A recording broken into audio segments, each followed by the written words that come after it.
Hi everyone. I will go ahead and get us started with this stuff here and hopefully get through it pretty quickly. You have the slides in Pilot, so if there's ever anything that you need to kind of come back to, refer to, go ahead and do so. If you want to keep your slides up as we're going through, feel free. Um, Hopefully we can get through all this stuff by getting through all this stuff tonight. It'll make next week a little bit easier. Please don't forget that next week you will need to bring your games to class, ready to be played. So bring everything that you would have there, and we'll kind of do a little bit of peer review and talk about our games that we created. So I can't wait to see them. For tonight, in the slides for it today, you're going to have 12 new vocab and 2 new phonics notebook skills. So if you want to work on those while I'm talking, feel free to have that pulled up and then you can kind of knock that out of the way as we are going through all the different slides and pieces here. Okay. So just a couple things we're going to kind of focus on tonight. One of the biggest things that I want to talk about is explicit learning versus implicit learning. So I think a lot of times we hear all sorts of stuff about explicit learning, but we never hear quite as much about implicit learning. So there is definitely a difference. And just like with any learning experiences, I think there's a time and place for both of these things. It's just finding the right time, and we want to build those kids into those implicit learners. So explicit learning, this is where it's a very coached focus. You have step-by-step things you're practicing, repetition, kind of the traditional method you think of with teaching, like the I do, we do, you do. The implicit learning, that's where there's not a whole lot of instruction, more so student driven, and they kind of had that intrinsic motivation to want to learn and want to figure things out on their own. So obviously our goal as teachers is to give them the skills they need to then build themselves into those implicit learners. So a little bit more about explicit teaching, especially within phonics. Like I said, kind of that I do, we do, you do method. If your district or a district that you've been in ever adopts a phonics program, it is going to be very much explicit, okay? Where they want you to walk through each of the steps, teaching skills in order from the easiest to the hardest, kind of this systematic, like phonics rules, getting all those pieces in, and that's going to build us to that optimal learning. Anything with explicit learning, it's kind of like we're taking those parts, those little pieces, and then we're building to that whole. Okay, so it's like we're taking, sounds and little letters that we know, and we're building them into words and then sentences and reading in that sequence. Okay, so a little bit different than implicit, and we'll talk about that one in just a second. So these sounds are done in isolation, and then we kind of work to blend them together. So it's like we're teaching them A says ah, and then, as we put these pieces together, what can I make with this word as I see those different things in there, right? Um, Very much so talking about patterns, practicing those. Words are read and spelled in isolation. We're not just jumping into this big textbook. We're kind of looking at letters first, then words, and then building ourselves into longer pieces of reading. Um, so I know sometimes the videos don't work great when I am doing things this way. So I would encourage you go in and try to watch that. If it does not work as it's posted in there, please let me know and I will share that with us a little bit next week. But it's really, like I said, it's this really this step-by-step teaching of different things. So definitely feel free, watch that or pause it right now and you can watch that. Kind of just get that um, idea of what explicit learning looks like. And I think that if you have a district, like I said, where you have a phonics program, this is the type of learning that you're going to see, especially in those lower level grades. And I know with explicit instruction, we say a lot of times you're going to see that like K2, we're really pushing that explicit. By the time we get to third, we're trying to like guide them a little bit. Hopefully they have those skills built up that we can then push them into that implicit learning. Okay, so gradual release model. You may have heard this. I know we've talked about it a little bit. Basically, where there's this focus, there's some guiding, there's collaboration, and then the students are then working on their own. So it's this very systematic approach to each lesson that we're teaching. So who needs this explicit instruction? Okay, beginning readers, ELL, anybody who's struggling in reading, you're really going to want to go back to the basics and do these pieces with them. Um, as a teacher, just be aware of what your students need. Even if you're teaching a fifth grade class and most of the students are kind of motivated and doing things on their own, figuring it out, you may still have a group of kids that you really need to work with explicitly and teach some of those skills.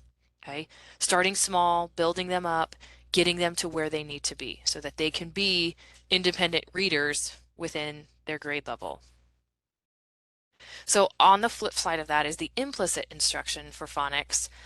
A lot of times this is where you're kind of seeing kids kind of take their best guess. If they look at a word, I don't know, they're not really taking the time to sound out the pieces of it. They're really focusing on looking at the whole word. So they see this word, starts with an S, ends with an N. You know, what words do I know that have or short words like that have those pieces? So it's them figuring it out based on the context, the pictures, the clues, everything that they're putting into that text or whatever they're reading. So Piaget, I don't know when you guys have your theories classes, but Piaget, huge component of this constructivist approach where kids are active learners. They are constructing knowledge themselves. We kind of just let them do that on their own with a little bit of guidance from us. And then with this, you are focusing more so on the whole word. Okay, so you're looking at the whole word, you're reading the whole word, and then you kind of take the pieces and break it apart and see what kind of common trends, things like that, that you might see within that word. So this implicit or analytical phonics, we might call it, you are seeing letter sounds, relations in the context of the whole word where it's found. Unknown words, okay, we teach a lot of word families with onset, rhyme, focused instruction like that. You're avoiding pronouncing, excuse me, sounds in isolation. So we're not taking the time to say B says buh. Okay, we're just looking at the entire whole word like bat and then using that in comparison to other words that we know for, further learning of ourselves. One limit to this, not a whole lot of phonological awareness instruction. Obviously good and bad in ways. Those kids that really need that explicit, that structure, we want to make sure they are getting that absolutely before we kind of push them into this implicit stage. Spelling test in this case, these are words that are just memorized, not necessarily looking at spelling patterns. We're really just taking a set of words and looking at them and trying to focus on what those words are and how they are spelled. So who needs this? Obviously suited for a little bit higher students, not ones who are really struggling with reading. These are kids that can read pretty well on their own. They're just taking these opportunities to kind of build their confidence and branch out into what they want to learn. If they are able to learn these things, let them, okay? And as a teacher, obviously our goal is just to be flexible. If they need some explicit instruction, give it to them, and then, kind of step back a little bit, see if they're able to work through pieces of this on their own and kind of let them do that in their own time.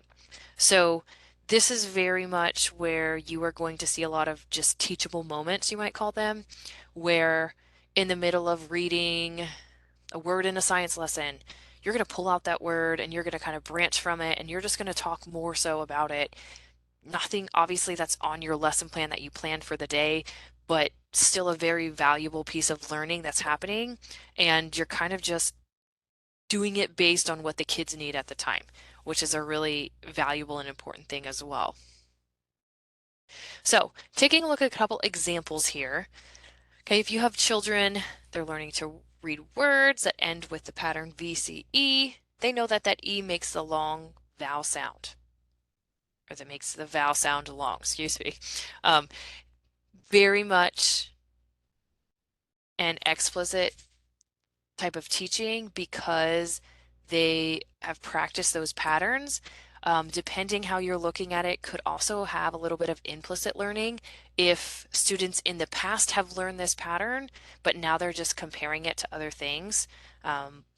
Then they're really kind of taking that ownership of their learning and they are applying that to other things. Okay, so a teacher has an alphabet card that says A says apple. Very much implicit, or excuse me, explicit learning. Okay, remember explicit, we're taking just the pieces, we're breaking it apart into those little sounds and then blending them together. So in this case, this is probably a very lower level classroom, and then they're going to branch into blending those words and sounds that they know to make those whole words there. Okay, teachers comparing different ways sounds can be represented, looking at those different A sounds and so on. So in this case, I would say this is more so an implicit moment where the teacher is just comparing these things. They're not explicitly teaching each of the skills. They're just showing these different sounds and kind of looking at them in the different words that they're there. Okay, students given a word star, they read the word, he looks at the letter and guesses the pronunciation of the word sun. Okay, implicit learning. They're taking their best guess in this case. So they're looking at it, deciding, what is something I know that maybe looks like this word and might fit within the context of what I'm saying. Okay, a couple more examples here. So if a student is encouraged to guess using context clues, okay, any time where you're seeing that kids are guessing, applying some of the things that they feel like they might know, comparing to other things, that's going to be your implicit learning or implicit phonics. Okay, in the word bat, children are identifying those three individual sounds and they're blending them back together. Explicit learning, breaking those pieces and then putting them back into that. So anytime where you have the parts and you put them back to a whole, that's more so your explicit phonics. Again, teacher holding up a card, T says T. Okay, explicit learning, remember that in implicit, we're really focusing on the whole word, not just the specific sounds of it.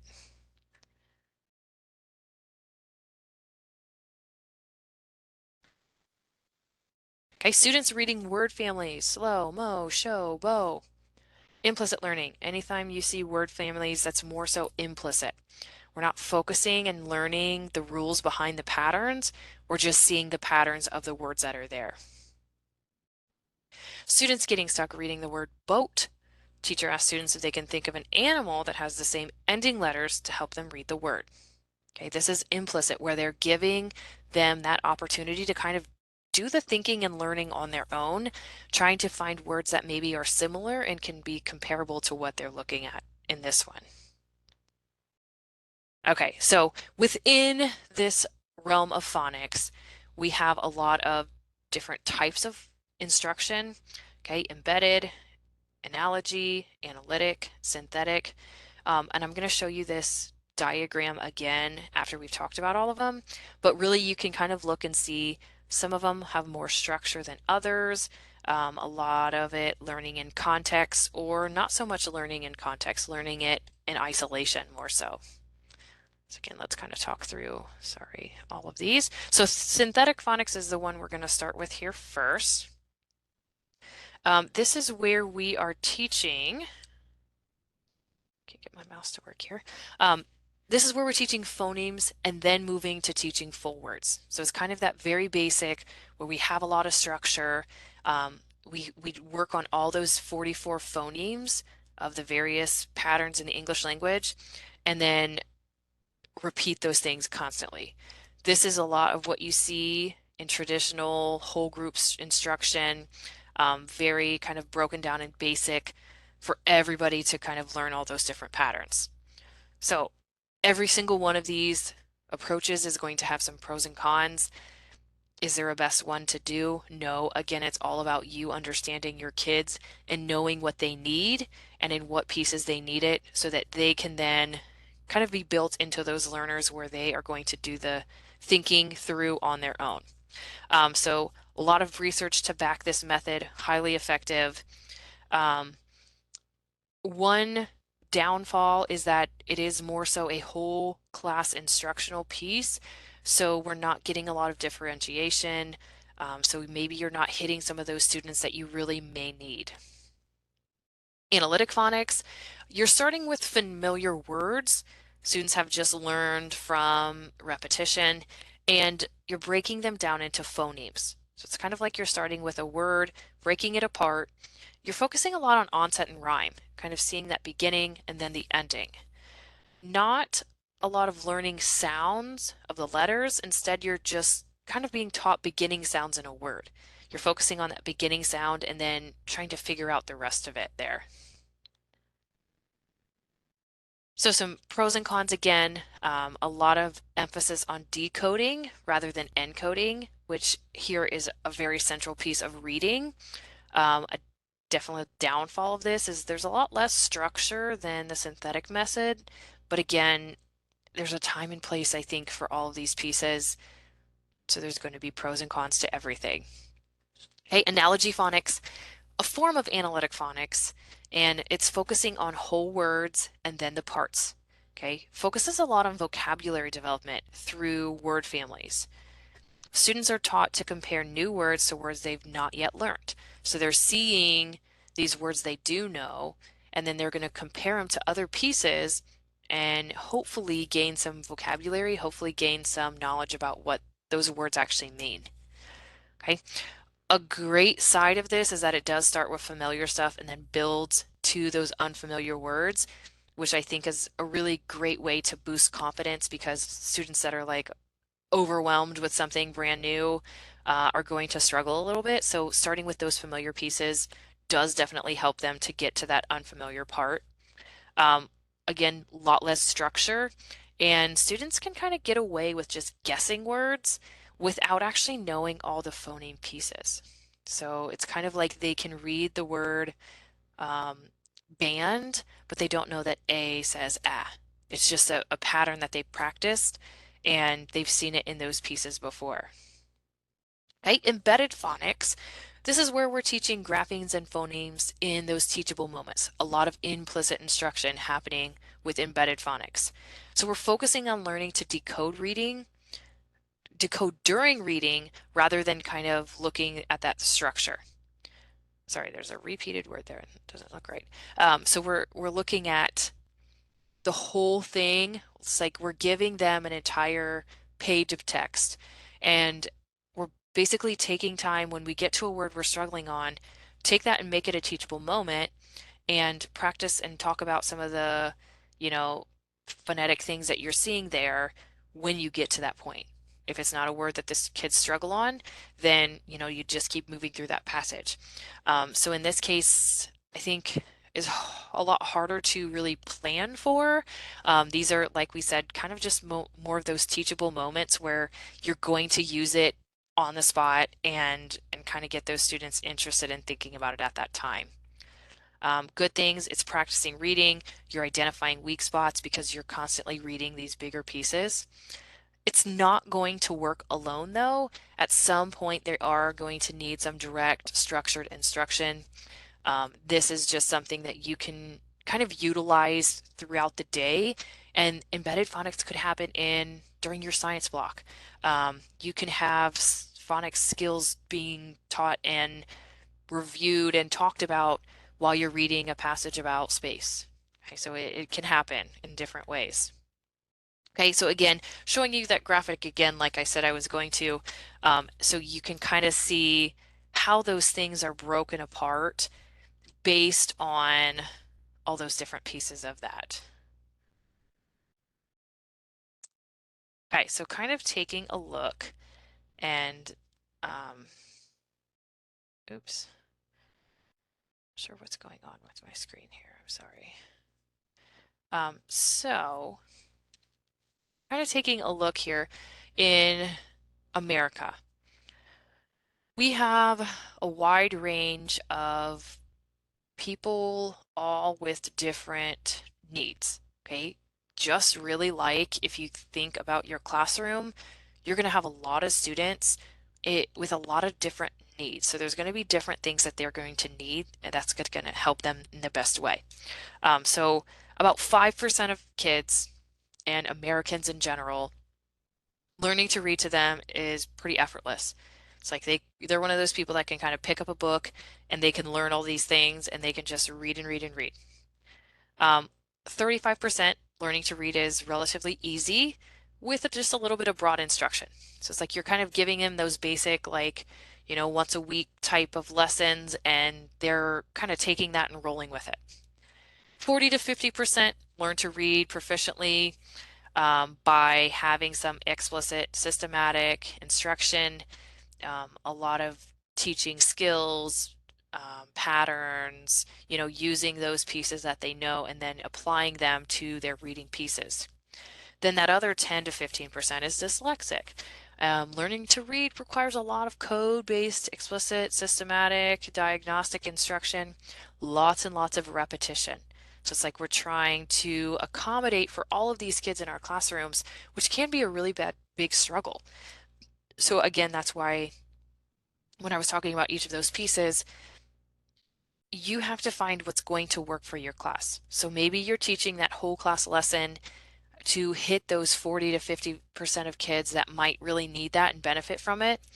The rest of those top learners can kind of take in and sink in what's going on, and all those kids then are pretty good to go. Okay, it's that other percentage of kids that that whole class lesson isn't enough for them. They need a little bit more, so you need to find times to provide that for them, whether that's in some sort of intervention group or if you're doing stations, groups, making sure you're taking time to pull them aside so that you can then kind of help them catch up and be proficient readers just like everybody else. Okay, so this is the whole reading wars where we have a lot of different approaches to reading. We have whole language, structured literacy, balanced literacy. People fight all the time, like, what is the best method to teaching reading? And I think even in districts, as different information and knowledge is kind of brought about, we kind of change our thinking on what we think might be the best method. Okay, so whole language, this is basically a method where we're teaching kids to read by recognizing whole pieces of language. This philosophy of language believes that language cannot or should not be broken down into letters and combinations of letters and decoded. Instead, we're making language this complete system of meaning. We want to know word functioning in relation to others in that context. So it's like we're not necessarily taking the time to break apart the words into these pieces. We just want to talk about this language as a whole. We want to comprehend everything as this whole big piece.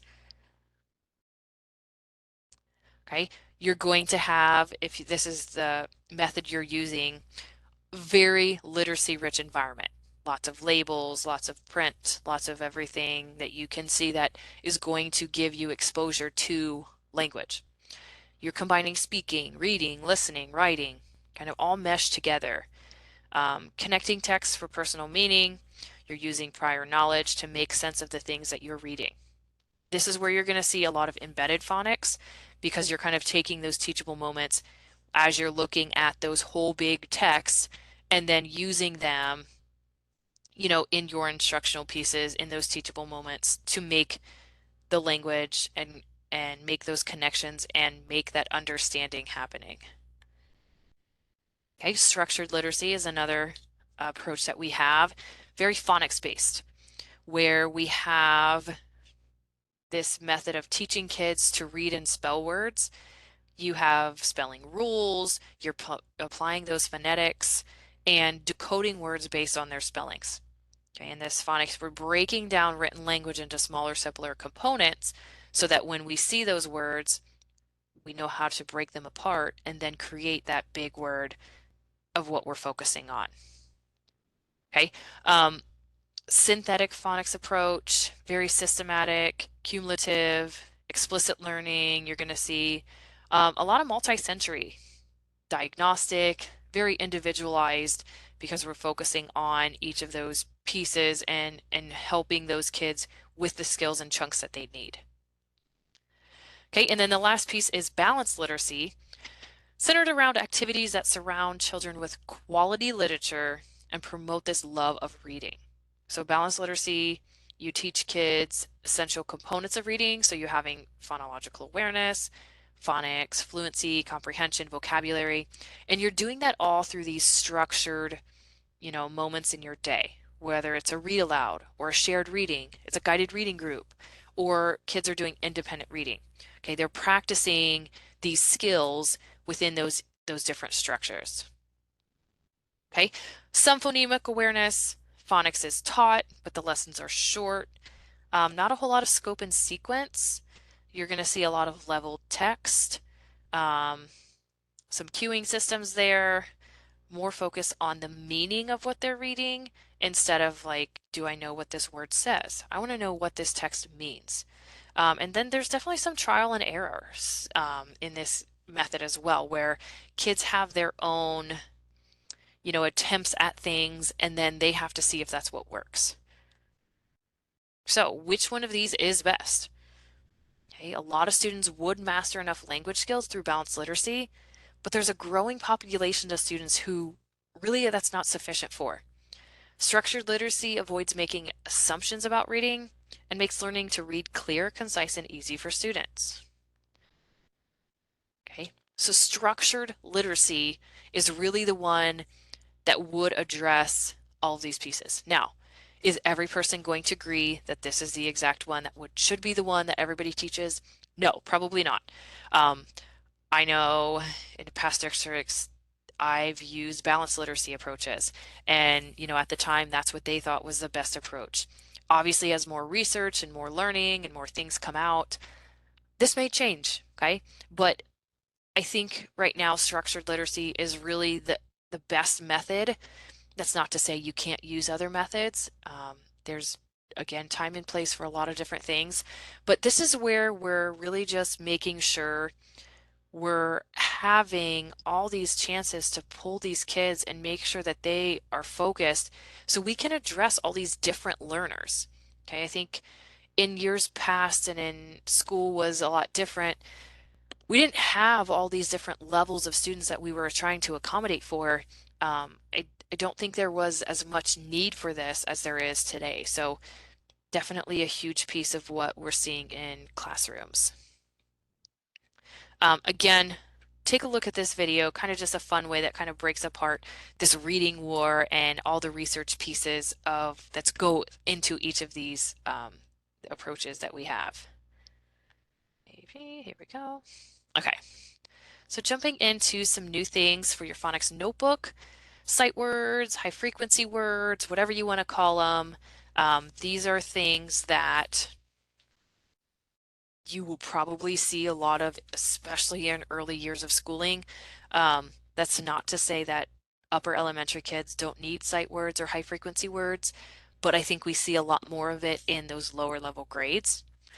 So these sight words, these are words that have unique letter sequences that we want kids to recognize instantly and automatically.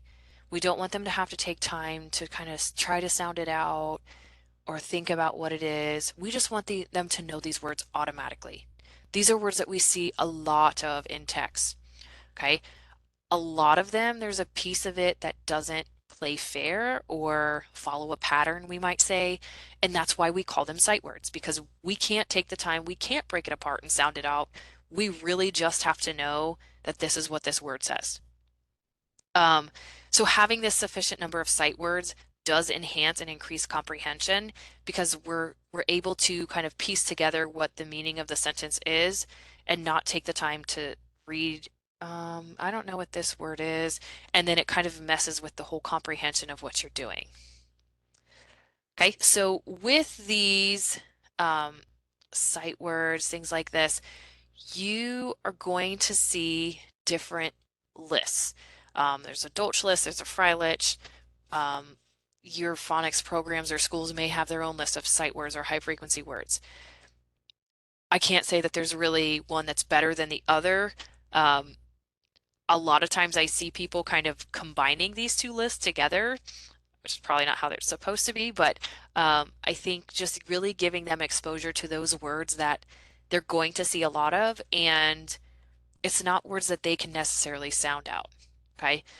So in this Dolce list, these are a lot of service words or joining words, basically words that don't really have a whole lot of meaning to them, like the word the. Well, what does that look like? What is the? So these are just words that are necessary for my sentence, but I can't really connect anything to it. And you can kind of see how it's divided between grade levels, different words they break apart. Um, and again, that's not to say if you have third graders, you only have to do those 41 words. Definitely go and review. Or if you have a fourth grade class, test them, see if they know these words. If not, let's review them. Let's talk about them because those are going to be really helpful for them in their fluency and comprehension of reading. Okay, so then the Fry list, a little bit different. Um, Again, common words that we use in teaching reading, writing, spelling. Um, it's kind of expanded from the sight word list based on Dolce's research, and the words are listed by frequency. So each list is basically split up into a list of 100 words. So a lot of times then teachers break up the 100 words and they do like 25 a quarter. So every quarter they learn these 25 new words. So then by the end of the year they have this 100 set of words that they've learned, which is really a wonderful thing because again that helps them so much in that reading comprehension and a little bit of fluency as well. Okay, so if we have these sight words, include high frequency words. They're words that occur most in the language. And a lot of times people use sight words, high frequency words. We use those terms interchangeably because basically these are words that we don't want kids to have to sit and sound out. We want them to know, like, let's learn it, let's practice it, let's have it in our head. Um, there are a lot of ways to practice besides just having flashcards. I know that's kind of that traditional way and it's effective, it is, but let's find some other ways we can do some multisensory, hands-on, um, get kids up and moving when you're doing sight words. So finding different ways to do that makes it just a little more exciting and hopefully helps them keep that in their heads for a little bit longer in their learning. So if you take a look at these 10 words here in on this sight word list here, that makes up 25% of the words that you read. So kind of challenge you if you are reading a book or doing something, um, try to highlight these 10 words and see how many times it shows up just on one page of a text because it's kind of wild how frequent we use some of these words. So again, to a kid that doesn't know them, makes makes their fluency really labored and struggled, which means that their comprehension, they're trying so hard to figure these words out that their comprehension is going to struggle because of it. Okay, so like I said, obviously these are words that we can't necessarily sound out, which is why we want the kids to know them just because. Okay, there are things in these words that don't play fair. So for example, like the word have. We all know that that's the word have because we've practiced that, we've been taught that. Um, Somebody not ever having seen this word before might see that final E or magic E, and they might say, okay, that E is going to make the A say its name. So this word should be have. Well, that's not the case. That's not how we pronounce that word. So obviously in this case, that E, that final E is not following that playing fair with the rule that it's supposed to. Okay, so words that we just have to know by heart. Um, Again, so these are things, and this is what makes our English language so crazy. We've talked about this so many times. These words that don't play fair just make it kind of challenging. If we have words like paid and made, have and cave and wave, they should all sound the same, right? And they don't, and that's what makes it really challenging and confusing sometimes. So we want kids to know this automatic. Okay, we don't want them to have to take the time to think about these words because it does take away from their comprehension. They're not going to follow these normal rules. They really just have to know these words in their brain and focus on them. And like I talked about, is that a lot of these words, they aren't concrete. Okay. If we think about the word funny, how are you going to teach that to a kid? What about the word at? Okay, these sight words, these high frequency words, they don't necessarily have like this picture that comes to your head when you think of it. You know, if we're thinking about the word funny, we're thinking of somebody laughing, they're giggling. But if I think of the word at, well, what is that? What picture comes to your head? Okay, there's not a whole lot of ideas that we can kind of put into that concrete meaning. So giving them these words so they don't have to try to use it to find meaning.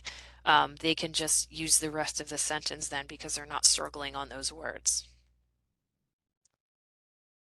Okay, so these are taught within, kind of in collaboration to your phonics programs. As you're teaching certain words or chunks, you can pull out some high frequency words that maybe don't fit that. Say, well, this is a word that doesn't fit this pattern, so let's look at it and let's start to memorize it so that we know it says something different because it's not a guy that plays fair. I've seen some teachers, if they're doing like the final E, they will have like this little jail, or, like this poster or something like that, or this box in the back of the room. And if they find a word that is on their high frequency list for the day, they'll take that word if it doesn't play fair and they're going to put it in jail because it is not following the patterns that they know. But we still have to learn that word and kind of recognize that it's there. So we're using that in a way like that. So letting kids kind of learn and take a look at some of these words on their own. There's a lot of games out there, sight word practice.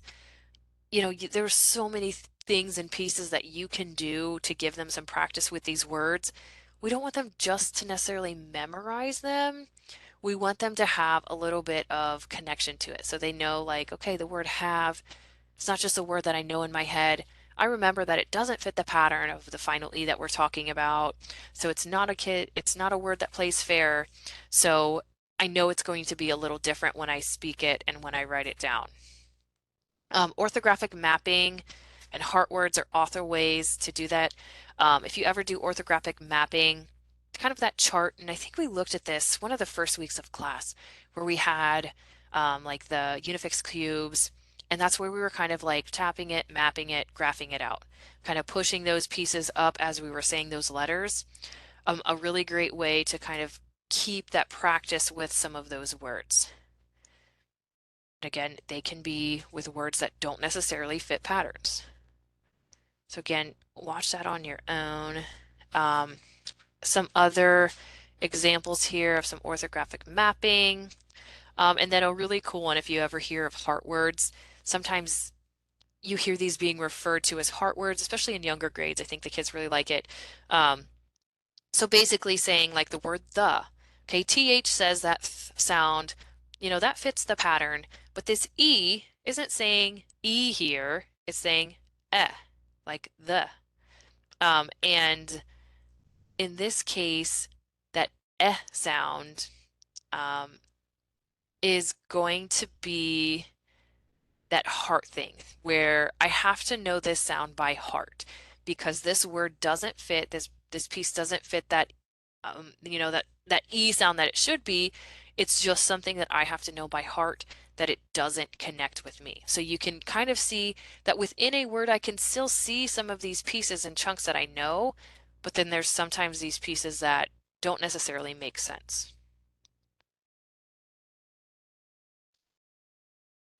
Okay, so again, we said, we want them to practice, we want them to see these things. Let's find ways to, do some hands-on, multi-sensory. These are things that are going to be much more meaningful and exciting to kids. Now, it's not to say that you can't do those flashcard practices, or send some of those things home because those do actually benefit kids, but we don't want that to be the only type of fun instruction they get with these sight words. So tons and tons and tons of different activities out there. I always like the ones where kids kind of get up and moving. Even the game board ones are nice to kind of teach them those, game board skills because I think a lot of them lack that in different areas too. Okay, last phonics skill then for you today are L-controlled vowels. Very similar to R controlled vowels, basically where the L instead of the R here is distorting the sound of the vowel. So the vowel is not really a long sound or a short sound. It's kind of creating its own sound here. Okay, so just some words there, some examples for you to recognize. I definitely jot some of those down on your um, phonics notebook papers as well. So L controlled vowels, I think not something we focus. We hear a lot about R controlled vowels, but L controlled vowels, I don't know that we hear as much about. It's probably one of those things that kind of just rolls into sequence with what we're doing. R controlled vowels are typically taught first. Okay, last kind of piece we're going to talk about today is a literacy rich environment. Um, these types of environments emphasizing the importance of speaking, reading, writing for all students. We want them to see that reading and writing are valuable parts of our world and they have a lot of purpose in our environment. Okay, promoting this language and literacy, and children can take part in doing this. They can help create this literacy rich environment for them. One of the biggest pieces that I see in a lot of lower elementary are labels. So these labels, you can stick them everywhere where kids are seeing that these words represent something. Okay, and honestly, it's a great way to help teach them some organization so they can put things back where they are supposed to be because now they know that this word represents card. So I know the cards go here because that's the, the designated label for this bin or box or whatever I have. You can put labels, like we said, they can be everywhere. Okay, you could have kids, you could have each kid get a note card and they have to create some sort of label for the classroom, whether it's going to be some sort of material, a toy, um, an object in the room, whatever it is. These are great ways, especially to help those ELL students because they're seeing those words and what they represent, and that helps them to kind of increase their vocabulary a lot. Okay, again, labels can be done in so many different ways. Kids can create their own labels for different activities. Have them document a field trip they go on and then create labels that go with it. They can label their cubby or they can create a schedule. Okay, there's so many opportunities for you to utilize this in the different classrooms and a lot of things you can do at different levels as well. Interactive word learning charts. If you ever see like rhyming, word families, you're going to see these charts kind of made up already. You're basically saying like, oh, this OT, where do I see this OT in the words? We're seeing dot, pot. Okay, those are your word families that you have. Name charts, alphabet charts, anchor charts, word walls, sound walls we looked at, and we'll kind of reference back to that um, in that Val Valley thing that we were working on because I want to make sure you have all the pieces of that as well to use in the future. But so many opportunities for these things. Um, and hopefully you've seen some examples of these types of things in the classroom. Um, if not, I would encourage you as you get to different placements in districts, I would ask around, like see if you are able to go visit another kindergarten classroom or a first grade classroom to kind of see some of this different phonics instruction that they're doing because it does differ with each grade level.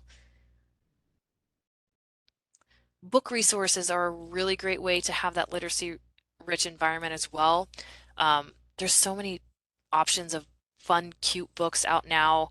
Um, children's dictionaries, there's rhyming dictionaries. You can make alphabet books or tongue twisters. So many fun ways to just expose kids to print and let them see that like words connect with different things they're doing. Big books, I think, are one of the favorites of those are always one that I know when I taught first grade, everybody wanted to fight over the big books, who got to read those during their reading center and things like that. Showing books on the screen just kind of lets kids see, and I love especially the ones that highlight the words as they're reading because the kids can then kind of connect those words with what's happening. Lots of programs online, you can have digital readings and things where those things are happening as well. So a lot of things where you're learning pieces of just reading. Where do I start when I look at a word? Which way do I read? Do I read left to right, bottom to top? Okay, it kind of shows you how that is happening.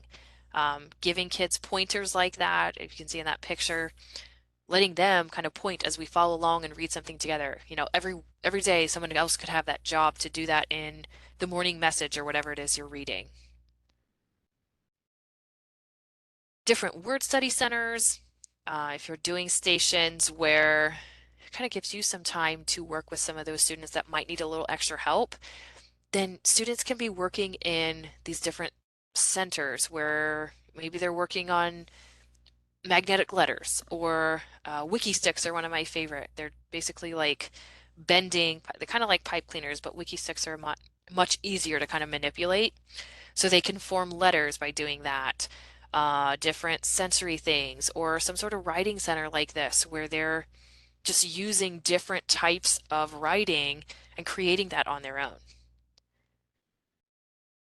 Okay, a couple more resources here. There are definitely digital tools that you can utilize as well. Just finding what your students need. One of the biggest pieces of this, though, is make sure you demonstrate how to use the materials and practice that. And make sure you don't put yourself as one of the center stations until you know that everybody knows what they're doing at each center. Otherwise, you're going to get to your spot and just not have time with your kids because you're going to have 10,000 questions. So I think like the first week or two of school, if I ever do centers, I just make sure I am not necessarily a center. I'm not doing anything at a center. I'm just walking around, making sure everybody knows the expectations, making sure everybody's doing what they're supposed to be, putting the materials back when they're done with them, so that then we can use them or the next group can have them and use them in the right way here. My things keep clicking off here. I apologize. Word walls are amazing. Just gives kids those references of things that you've already talked about, so then they can see that and kind of refer back to it. I know a lot of times kids are like writing, they're like, oh, wait, we've used the word because before. Oh, I can't remember how to spell it, but I'm going to go look at the word wall and then I can spell it. One challenge people have is kind of just having the space to create these word walls. Sometimes I have students create their own word wall. It's like their own personal dictionary where they're going to put all the sight words we have, everything we are exposed to, or if they love talking about baseball and they can't spell the word baseball, I'm going to let them put them in that dictionary of theirs. So then as they're writing and doing things, they don't have to ask. They can just refer back to that so that they can have that for the whole year and they don't have to see things kind of changing that are hanging up. They just always have that to refer to. Sound walls, like I said, we talked about this and we can kind of touch base with that again and make sure we have all those components in there so you can kind of see how that's broken apart for each of those skills. Okay, some other really, really cool resources. Again, I highly encourage you to check those out. A lot of free things here, which is always a great thing as a teacher. So, like I said, definitely check those out, look at those, and see if there's anything useful there you can utilize in your classroom then. Maybe. Okay, so one of the ideas of a literacy-rich environment is that we want to expose kids to different print. We want to label things. We want them to see things. Okay, but take a look at the classroom that's here and kind of think about how that makes you feel. You as a learner coming in, how successful do you think you would be? Okay, again, taking a look at this classroom. Again, lots of print, lots of labels, different things that are there. Okay, and then again, taking a look at this classroom.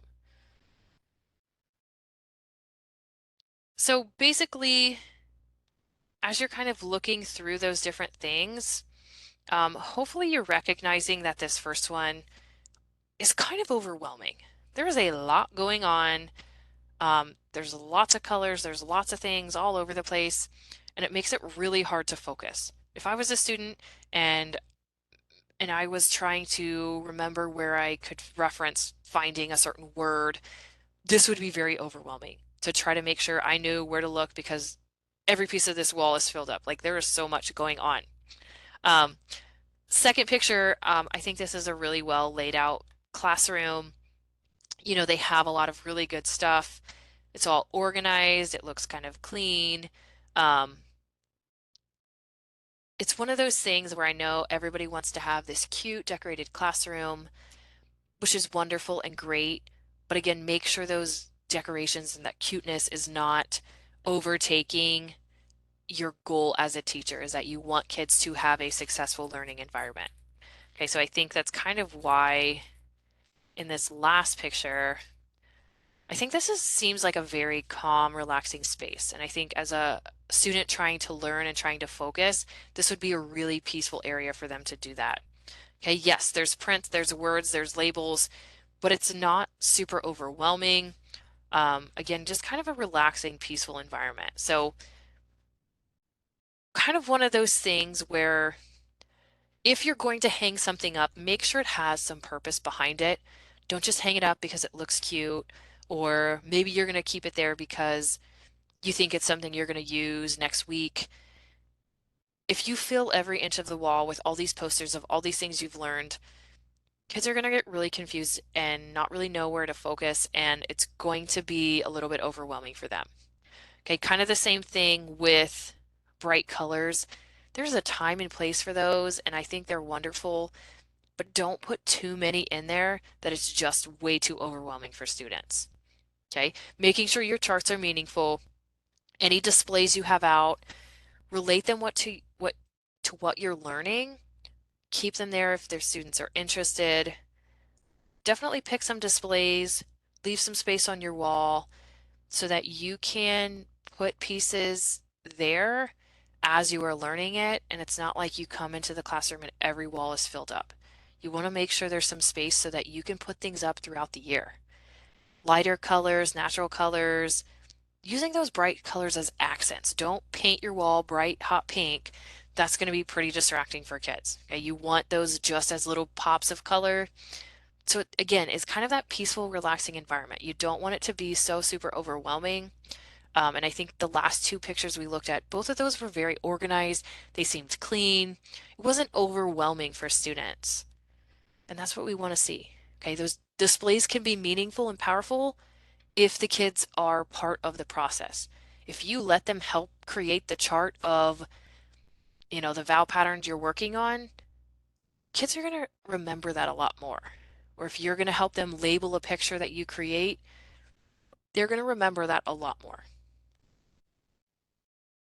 Okay, so kind of jump through a lot of that stuff, but really again, kind of focusing on what's coming up. Okay, reading reflection, make sure you have that posted into Pilot. You're reading chapter 3 there. Your phonics notebook, let's have that in class next week.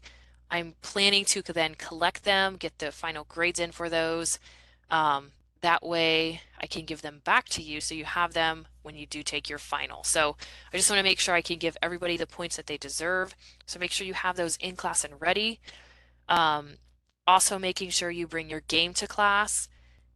Make sure it is kind of prepared and ready to go so that we can look at it, you can explain it, you can talk us through it. And then, the next piece of that case study is that you are picking a specific area, creating a lesson plan, and make sure you schedule a time to teach that. Okay? You have to teach that lesson to your child, so don't let that slip away because you do still have to turn that stuff in.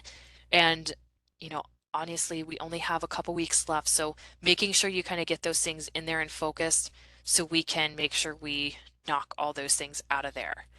Okay, and then kind of looking even more ahead, really, there's not a whole lot left for this class. So hopefully you have knocked out a couple things. I know a lot of you, not all of you, some of you have already knocked out all of your reading reflections. Remember, those are always there. You can always look at where those materials are. So you don't have to wait till next week to work. If you have some time, I would just knock them out right away. So your reading reflection, making sure you have lesson plan. There's going to be a final vocabulary check. Remember, our final exam is going to be online again. And then hoping to have an extra credit opportunity coming up, and I will kind of keep you posted with that as to what we are going to do with that. Okay.